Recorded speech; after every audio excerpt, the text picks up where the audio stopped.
Les États-Unis face au terrorisme.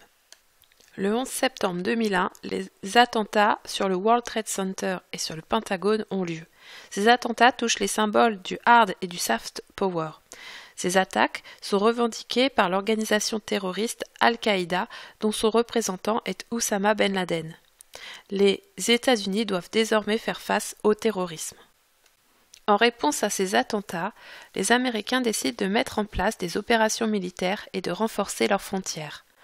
Le président des États-Unis à l'époque, George W. Bush, choisit de mettre en œuvre une politique unilatérale, c'est-à-dire une politique extérieure qui ne prend pas en compte les positions des autres États. Il décide alors de mener une guerre contre l'axe du mal.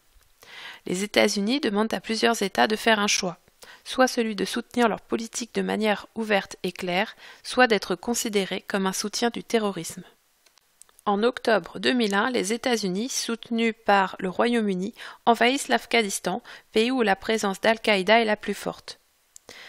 Mais cette opération met à mal la puissance américaine, puisque les États-Unis se retrouvent seuls, n'ayant pas le soutien de l'ONU.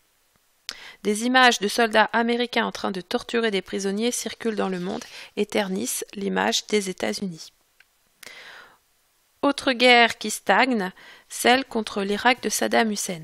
Le but était de renverser ce régime pour mettre en place un régime démocratique, ce qui n'a toujours pas eu lieu. Les deux opérations ne mettent pas fin au terrorisme. Al-Qaïda est une organisation internationale, un réseau très étendu. Elle ne se situait donc pas spécifiquement dans un seul pays. Par conséquent, les menaces terroristes existent toujours. Ces conflits et la politique employée par les États-Unis entament donc le déclin de l'hyperpuissance américaine dans le monde.